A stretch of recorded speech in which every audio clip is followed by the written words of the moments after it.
صباح الخير من برلين. سجلت الحلقة يوم الخميس هوا، بعدها سجلت على طول حلقة الحد اللي هي بتاعت المنايفة، وطرت جيت على هنا لثلاث أسباب. أول سبب إيدين جسر الصناعية، لأن صباح الخير ما عبرنيش. صباح الخير. No, I'm taking video for myself. Thank you a lot. أول سبب إيدين جسر الصناعية. تاني سبب ملكة نفرتيتي، ليه ما بيرجعوهاش؟ الملكة عايزة ترجع بلدها، ما بترجعش ليه؟ تالت سبب، في جالية هنا في ألمانيا قالت لنا تعالوا نقدر نلم لكم تبرعات تجيبوا بيها أدوية ناقصة، خصوصا سرطان وكلى وشوية حاجات تانية. قلنا لهم طبعا يا ريت.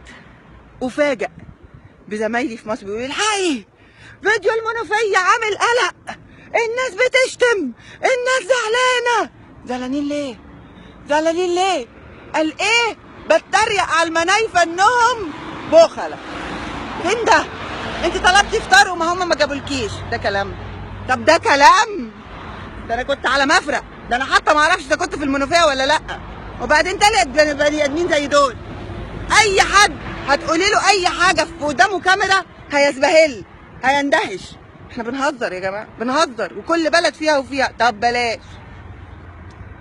الجاليه اللي بتلم لنا التبرعات هنا نصهم منايفه، ابويا نص عيلته منايفه.